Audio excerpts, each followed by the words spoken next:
The World Series is not even over yet, and the Tigers rumor mill is already swirling. We're going to talk about those rumors, address them, and discuss how legitimate some of them may or may not be. All today on Locked On Tigers.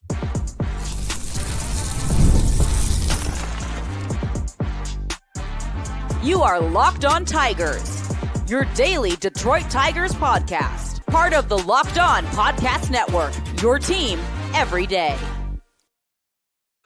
What is up, everybody? Welcome back to another edition of Locked On Tigers. I'm, of course, your host, Scott Bentley. Today is Monday, October 27th, 2025. Thank you so much for making Locked On Tigers your first listen every single day. We are free and available wherever you get your podcasts, including YouTube, part of the Locked On Podcast Network, your team every single day. Today's episode is brought to you by Game Time.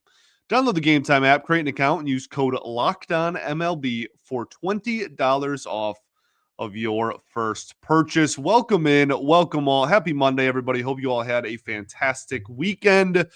The Detroit Tigers obviously did not play this weekend. The World Series underway. We have at the time of this recording, a 1-1 World Series.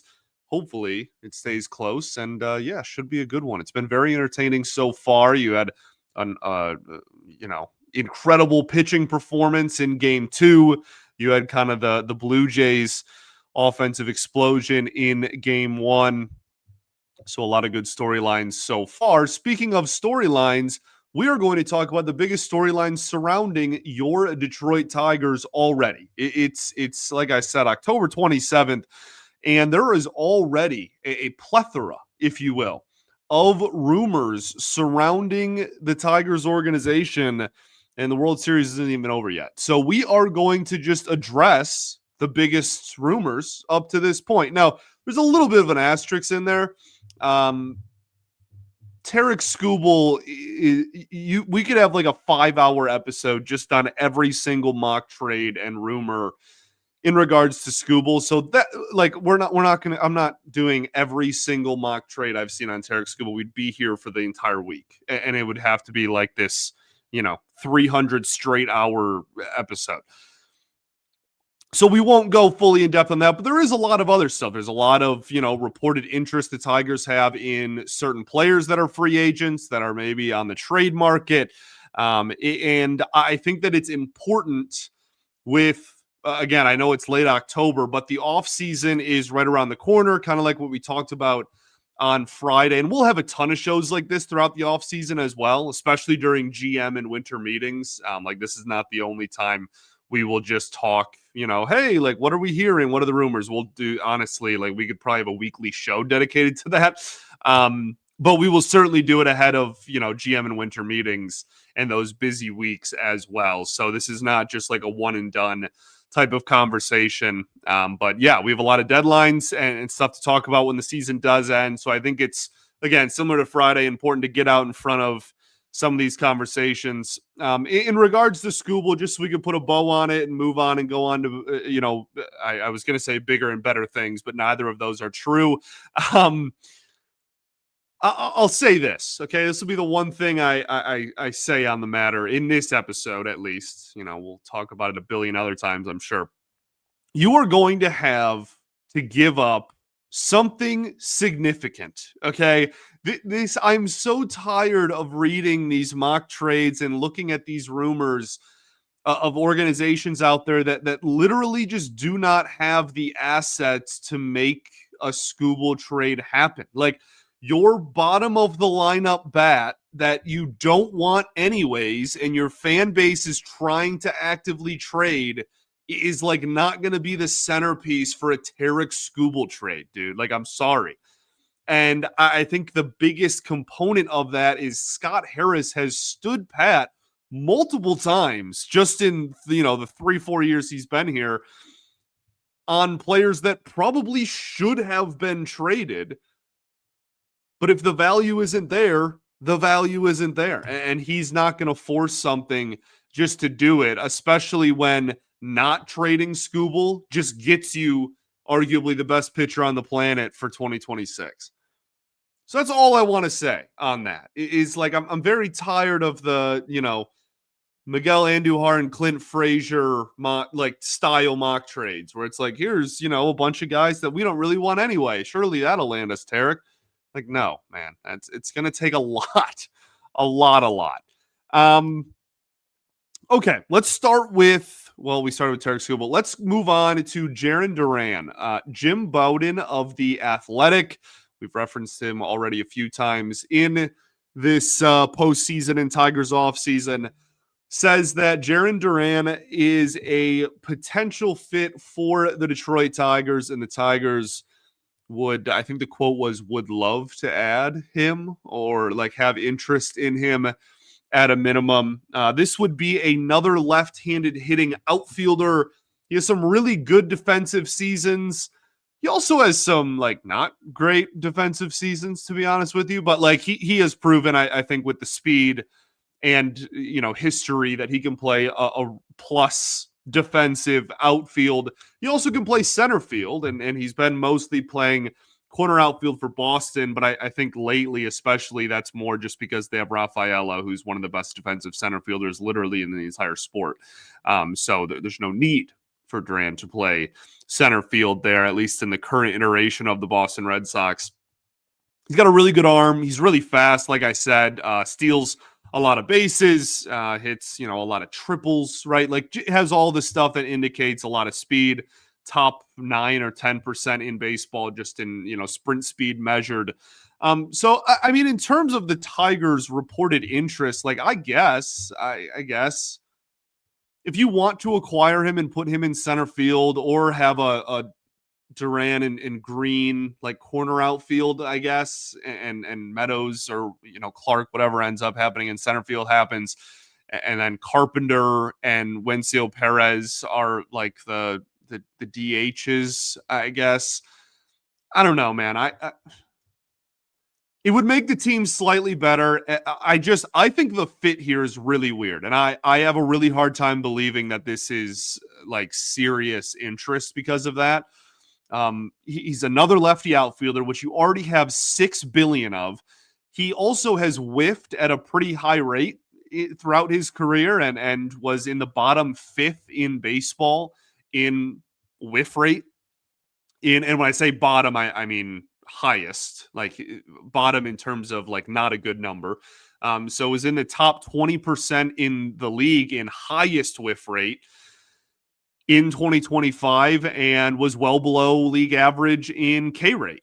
And again, my wording, below league average, I should probably say well above league average. Well below in terms of percentile, well above in terms of just the number that is strikeout rate.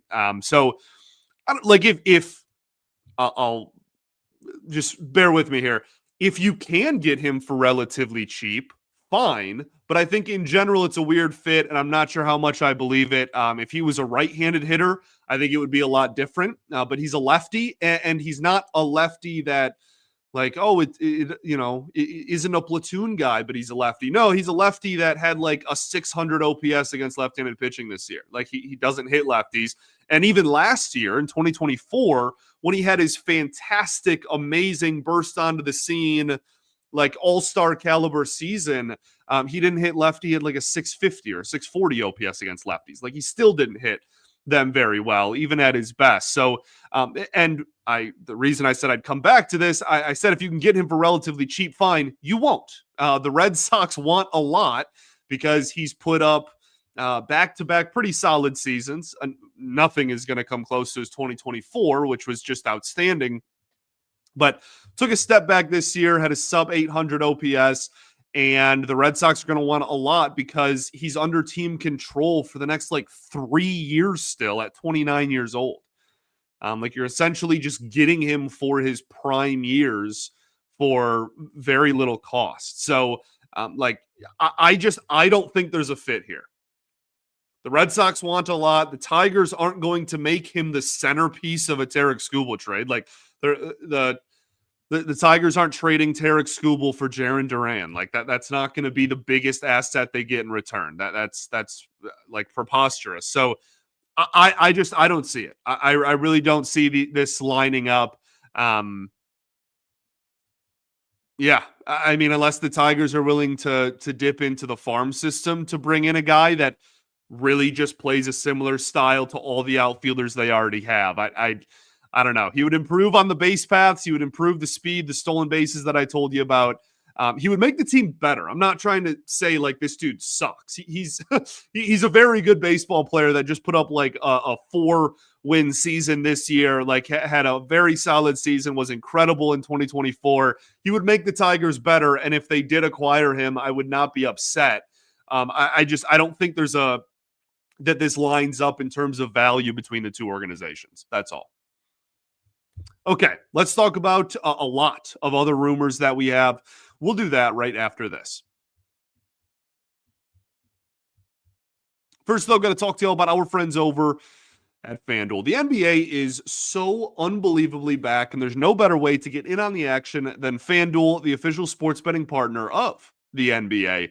Even if you missed the start of a game or want to ride the hot hand, FanDuel has live bets on everything from who will score next to fourth quarter comebacks. Plus, you can even combine your live bets into a same game parlay for a shot of a bigger payout. It keeps every game exciting, especially when your team is making the late push. Right now, FanDuel is giving new customers $300 in bonus bets when your first $5 bet wins. So head to FanDuel.com to sign up today and play your game with FanDuel, the official sports betting partner of the NBA. All right, everybody, welcome back here. Segment 2 of Locked On Tigers. Appreciate you all for tuning in, as always, making us your first listen every single day. Shout out to the everydayers that do tune in every day. And we, of course, will be back tomorrow as we continue our off-season conversations. Today, we talk about the biggest rumors that we have already seen before the end of the World Series even. We've talked about Tarik Skubal a little bit. We've talked about Jarren Duran. Let's talk about Freddy Peralta. Jim Bowden of The Athletic, yet again, put out a piece of the 10 most likely stars to be traded. And Duran was in there, mentioned the Tigers. Freddy Peralta was also in there, and the Tigers were mentioned in his write-up as well. This one is also weird to me. I'm not going to lie to you. We're two rumors in, and I've done nothing but just say how weird I think the fit is. Freddy Peralta had an incredible season, and legitimately, to me, he's one of my favorite pitchers to watch in all of baseball. I absolutely adore Freddy Peralta, one of my favorite non-Tigers out there, and he has some of the best stuff in all of the major leagues, legitimately. It's disgusting. Fastball Freddy, yet has an absolutely diabolical curveball, really good off speed. He's incredible. Okay, he had like a 2.75, 2.74 ERA in 2025. And the Brewers have a history of just trading away their aces with a year left of control. And for Peralta, who, I mean, 3 years ago was like the number 3 or 4 in that rotation, now is just the bona fide ace that everyone has kind of known he had the potential of being since he was a rookie, and has really taken that leap. So the reason why this one's weird to me is certainly not because of the player. He's fantastic, and if he was ever a Detroit Tiger, I would cry of happiness. It just, the optics of this are weird. So you're telling me that the Tigers are going to trade their homegrown superstar, best pitcher in baseball, starting pitcher, and you're gonna trade him away, and then you're going to give up assets in your system for a less productive starting pitcher, and what, extend him? That feels really weird optically, to be like, yeah, we know Freddy Peralta like has never been as good as Tarik Skubal and will never be. I mean, I probably shouldn't say that. Likely will never put up a season similar to what Skubal did. I guess it's possible. Again, he's fantastic and has incredible stuff, but he has never come close to putting up a caliber of season that Skubal did. We're going to not only give up minor league players to bring him in, that would have to be really good because Freddy Peralta is really good. We're also then going to spend the money we didn't spend on Skubal and extend Freddy Peralta. That just feels really like that doesn't line up to me in my head.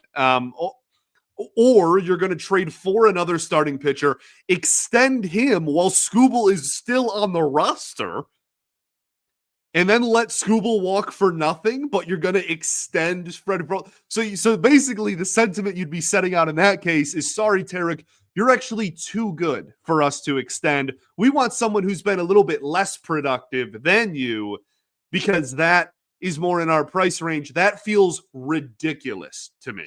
That is just so absurd and not going to happen. So again, I cannot stress enough, I would welcome Freddy Peralta with tears in my eyes. Okay, he's legitimately, I mean, as far as I'm concerned, one of the best starting pitchers that this sport has to offer. Legitimately, he's 29 years old. I think he has a lot of really solid years left ahead of him, and he improves this team and rotation instantly.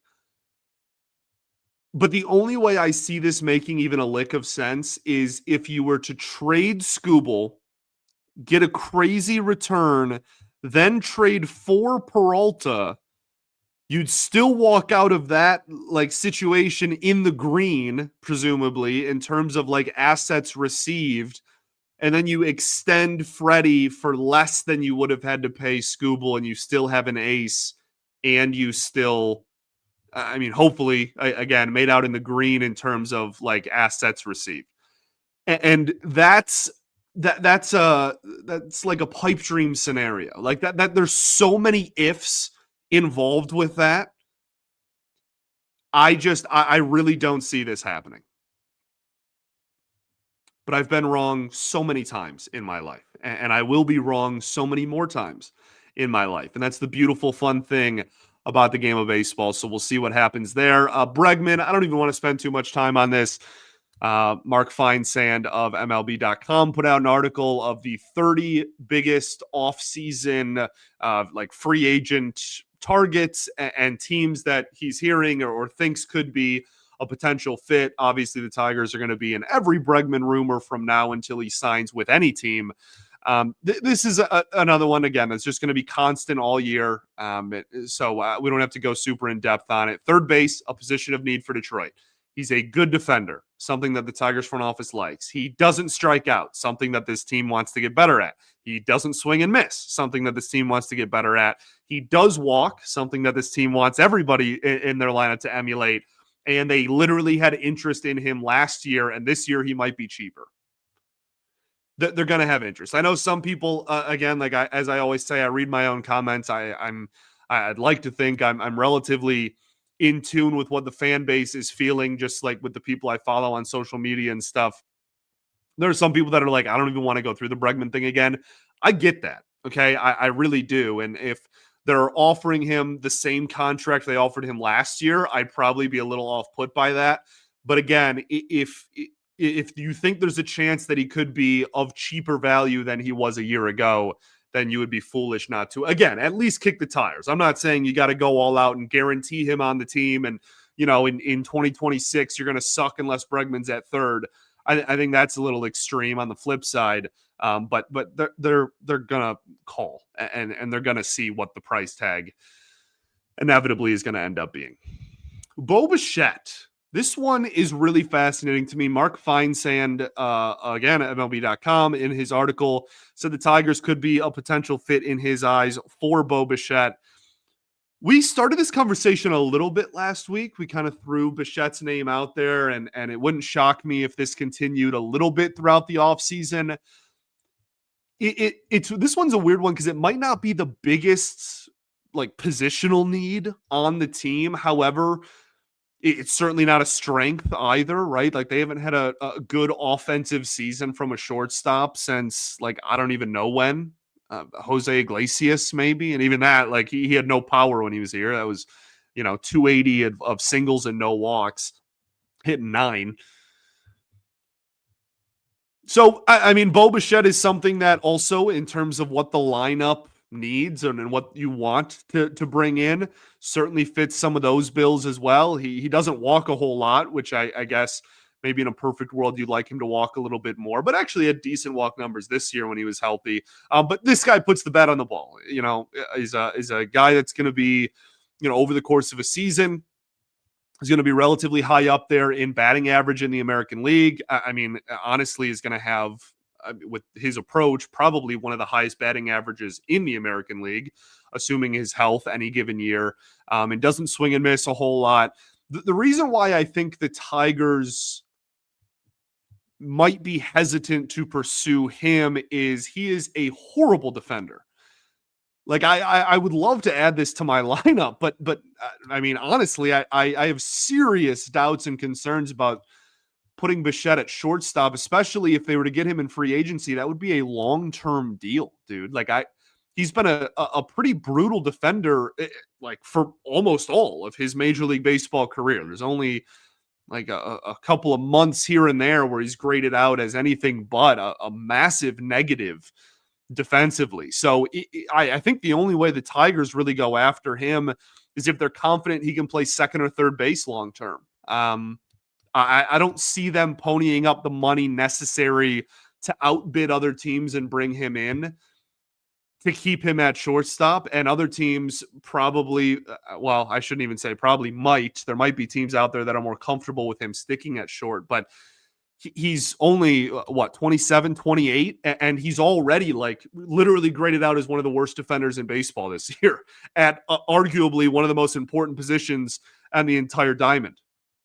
So, I mean, you would think that as he gets older, that's only gonna, he's only gonna decline in that area. I don't know. But again, maybe the Tigers have interest and they have interest of getting him long-term and not putting him at the shortstop position. But then we're just back to the start of the conversation, which is what role is he filling? If he's at second, then Colt Keith is going to probably get moved over to third. If he's at third, then Colt Keith plays second. But is he good enough defender that you're comfortable with him playing third? I think the fit might be weird, but as I've said with all these, he would make the team better pretty much instantly. And the lineup certainly would get better right away. So I wouldn't be mad at it. Let's talk Cody Bellinger and a few more rumors. We'll do that right after this. First, though, got to talk to you about our friends over at Game Time. NFL is also back with the NBA, and honestly, there's nothing better than being in the stadium surrounded by fans cheering on your team.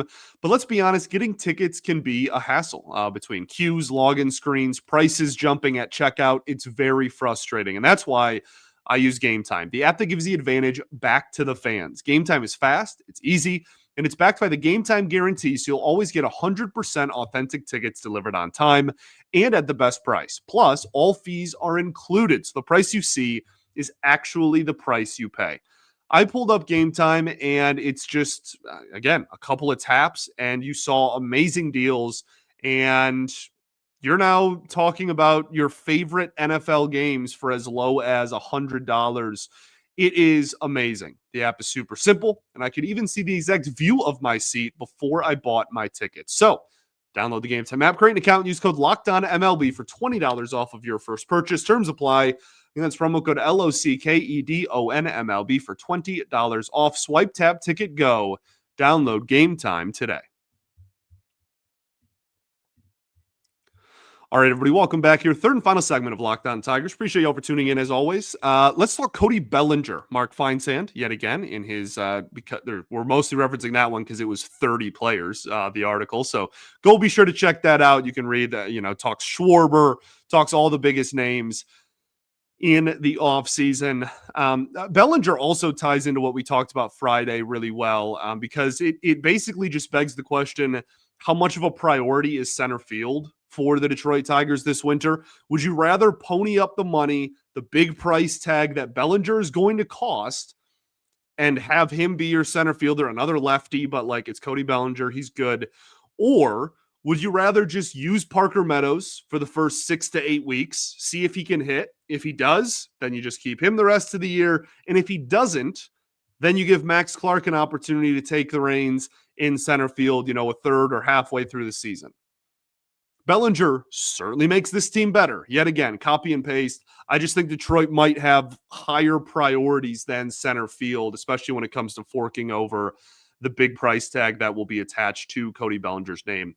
One that I really like and found interesting was Devin Williams, the reliever this past year for the New York Yankees. Mark Feinsand yet again. I like this one a lot, man.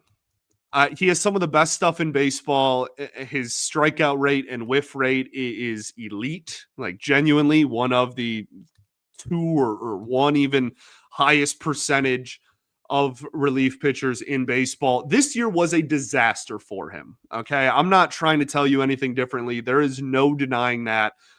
But even if, or even in rather, the off year that he had this year, he still racked up strikeouts, racked up swing and miss at an elite rate, like legitimately one of the highest rates in all of baseball, despite all the struggles he had. So my thought is maybe the value in him has dipped. Now, maybe it hasn't. Maybe everybody looks around and goes, okay, this guy still has a ton of strikeouts, short porch, one season sample size.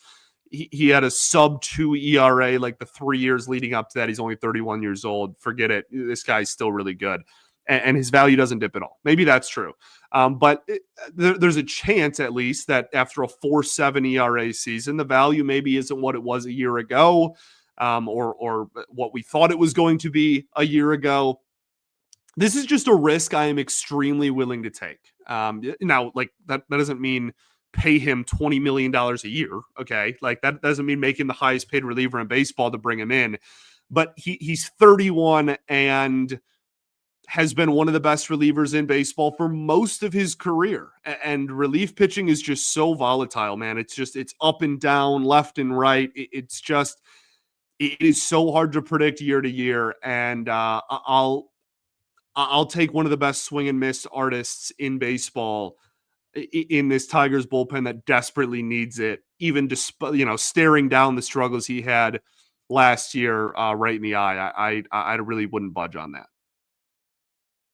Okay, that's pretty much the biggest stuff. Again, there's a billion Tarik Skubal, rumors and news and notes and stuff. So, and as I also said at the beginning of the show, we will do, rumors stuff. Anytime we have enough rumors and speculation out there and reports to fill 30 minutes with them, we will do that, because that is what this offseason is literally all about. It's just talking about things that could happen until they do. So we will be on top of all that. This will certainly be far from the last time we have an episode that looks like this throughout the winter.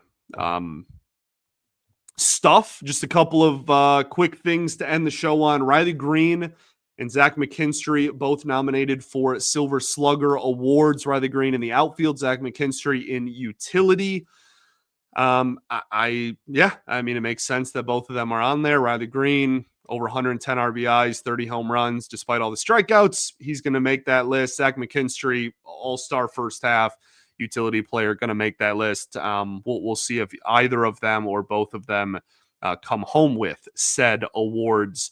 Tarik Skubal announced the Sporting News All-Star pitcher for the American League. Sporting News, they only choose one pitcher at each position. So the fact that Tarik Skubal won, I think, is an indication of the fact that he is in line to win his second consecutive Cy Young Award. So congrats to Skubal. Hopefully we'll be here for many more of those. But obviously, as we all know, that's a big point of tension in the offseason. The last thing I want to bring up is another coaching change organizationally. Andrew Graham, the AA manager for the Erie Seawolves, will not return. This is a really surprising one to me. I actually polar opposite of what I thought was going to happen. I thought Graham had a chance to be the first base coach at the major league level with Iapocek leaving. So, this one's kind of a surprise to me. The Erie Seawolves made the playoffs this year. He took over Graham. He's been a part of the Tigers organization for a while and took over this past year after Erie had, a fantastic, championship caliber season in 2024. I think it's a little surprising to me. Lynn Henning of the Detroit News also reporting that a handful of other coaches will not be returning.